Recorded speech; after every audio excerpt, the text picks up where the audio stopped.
General is suing the White House as the president continues his power grab over D.C. Why some local residents are now telling the police chief not to comply with the recent orders. I guess time will tell, but you know, it being acknowledged finally is really a breath of fresh air. And businesses in the district react to Trump's takeover of D.C.'s police force. We're holding on to classic summertime warmth as we head into the weekend. We'll let you know if that humidity might be able to drop just a little bit.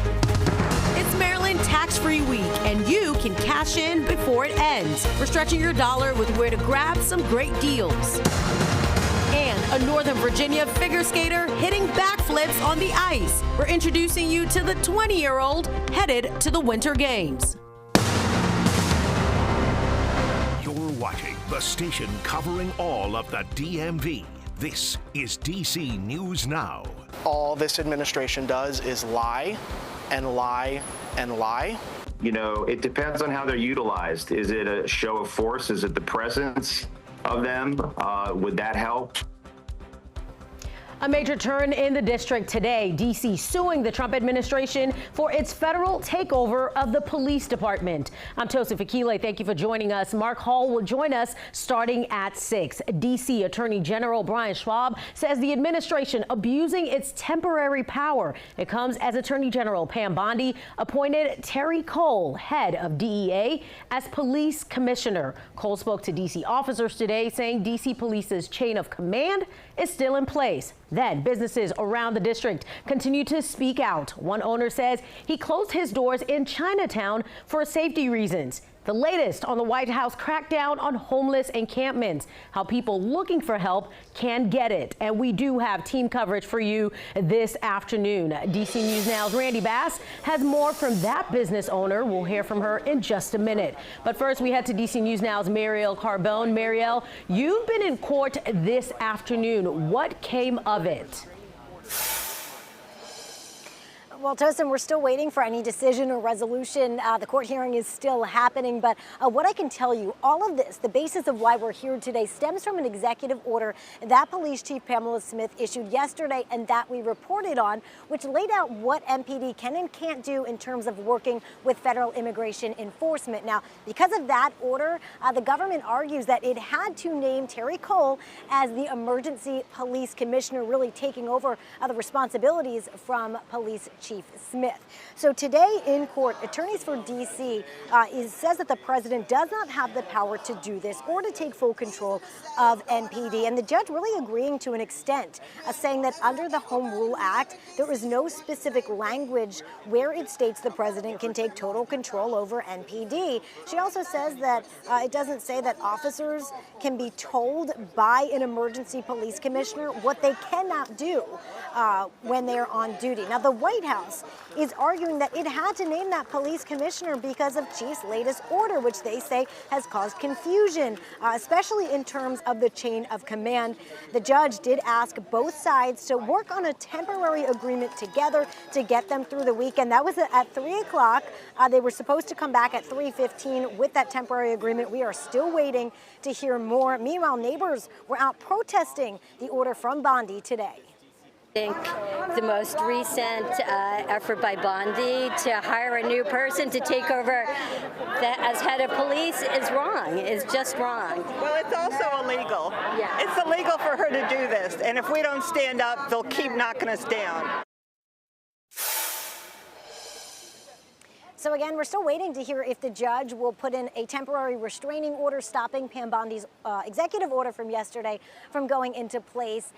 But just some important people in the courtroom today. We know Mayor Muriel Bowser was in there, Congresswoman Eleanor Holmes Norton, Ward 4 Councilmember Denise Lewis George, and more. A packed courtroom in there. We are expecting, when the court hearing is over, to hear from DC's Office of the Attorney General, specifically Brian Schwab out here, and possibly some other officials. So as soon as we have more information, we'll bring you that press briefing here downtown. That's the latest. Reporting live from the courthouse, I'm Marielle Carbone, DC News Now. Marielle, thank you. We'll check back in with you at 5 o'clock. Right now in the district, we are hearing from DC's Congresswoman Eleanor Holmes Norton. She introduced legislation to end Trump's federalization of D.C.'s police department. In a statement, she says, quote, "I can attest the district has an excellent case against the unprecedented actions taken by the president, and I fully support D.C.'s defense of its own rights under the law." And we're learning more about the man accused of throwing a sandwich at a federal agent. Sean Dunn has been released while he awaits trial. Dunn was fired yesterday from his job at the Department of Justice. Video shows Dunn allegedly shouting at federal agents, then hurling a sandwich at one of them. Court filings show the 37-year-old is facing multiple charges, including assault. Dunn's next court date is scheduled for September 4th. The Attorney General's office plans to proceed with felony charges. Right now, the White House touting new numbers from its recent operations, saying last night netted nearly 3 dozen arrests across the city, some of them for violent crimes. DC News Now's Randy Bass is in Northwest DC breaking down some of those numbers. Randy.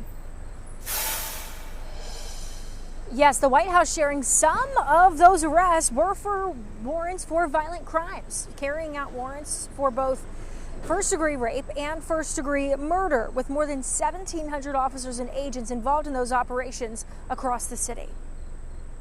President Donald Trump vowing to push forward in his mission here in D.C. We're going to be getting the criminals the hell out of here. We don't want the criminals in Washington, D.C. Last night's operation saw 8 illegal guns seized and 33 arrests, 15 of which were immigration related. Others for a warrant for first-degree murder, rape, another arrest for aggravated assault, and a juvenile carrying a gun and crack cocaine. The White House says 20 teams were sent out across all 7 police districts in D.C. Noe Landini closed one of his D.C. restaurants, Bar Deco, about 18 months ago, citing crime and safety concerns as some of the reasons for closing. Chinatown and even Capitol Hill, believe it or not, we had a stabbing of a young lady walking to her car after work, and we've had women sexually assaulted leaving the building in Chinatown, leaving Bar Deco. And when it comes to whether the addition of more federal law enforcement could help, Landini says it depends. You know, it depends on how they're utilized. Is it a show of force? Is it the presence of them?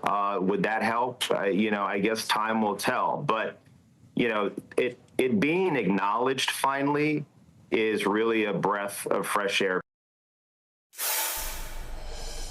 And Attorney General Pam Bondi sharing on X this afternoon that 189 arrests had been made, though she did not give a full timeline or window for when those arrests may have occurred. In Northwest, I'm Randy Bass, DC News Now. Randy, thank you so much for breaking those numbers down. Homeless encampments are being cleared in the district. It is part of President Donald Trump's Making D.C. Safe and Beautiful task force. More than a dozen federal agents were seen in Washington Circle moving people out earlier this week. D.C. Health and Human Services handing out notices telling people they have to find somewhere else to go. The notices say they have to leave by Monday. Now, usually people have 7 days to make arrangements. At it as anti-Christian. I remember the passage of, "As you have done unto the least of these, you have done unto me." And the idea that he's targeting us and persecuting us feels wrong to me. D.C. officials have added about 200 beds to shelters to help make room for people who need a place to go. And people can wait at Pat Handy Shelter for transportation to other locations. And you can see our full continuing coverage of President Trump's takeover of D.C. police on our website. That's DCNewsNow.com. You'll also find all the reactions to the president's actions, what D.C. families can expect, and a breakdown of violent crime statistics that police say is at a 30-year low. Just click on the D.C. Takeover tab on our website. Meanwhile, President Donald Trump right now meeting with Russia's President Vladimir Putin. The two world leaders meeting in Alaska discussing the Russia-Ukraine war. DC News Now's Rashad Hudson will have more on that meeting coming up at 4:30. Let's head on over to meteorologist Damon Matson for a first look at our forecast. Many of us are glad the work week is over. Can we be glad the humidity is over too? I mean, let's just focus on that weekend. I think we know that we got the Saturday, Sunday toast. And I will say, unfortunately, on the weather front, we don't have any major changes. It is going to be classically hot and humid as we progress into the weekend. Nothing we can't handle, but something, yeah, you still want to be ready for. Now, unlike what we dealt with both on Wednesday and Thursday afternoon, we don't have as much in the way of rainfall storms to deal with. Yes, there are a few spotty showers and storms bubbling up out there. Prince William, Fairfax counties, one little cluster is situated there. And then we did have some rainfall just north of Frederick there along the South Mountain corridor in northern Frederick County, Maryland. But the rest of us are continuing to be rather high and dry. And that's what's keeping our temperatures then a little bit elevated, but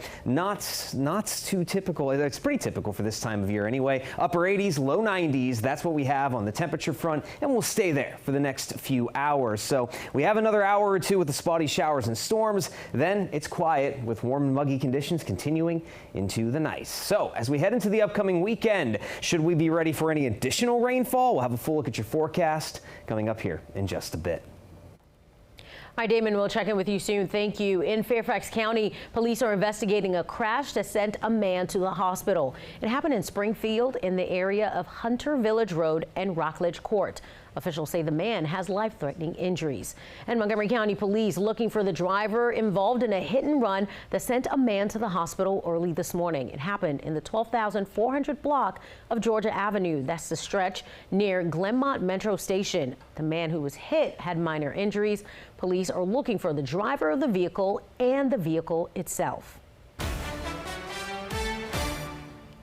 DC News Now is your local election headquarters. In the upcoming election season, Arlington County voters will be able to choose no more than 3 county board candidates with ranked choice. This is according to ARLnow.com. Officials say election software limitations restricts voters from ranking more than 3 choices. There are 5 qualified candidates running for county board seat in Arlington. Arlington County holds board elections through ranked choice voting, but uses the traditional format for other elections. One group will hold a community forum on ranked choice on September 10th at Lubber Run Community Center at 7 p.m. Officials hope to have a sample ballot available before Labor Day.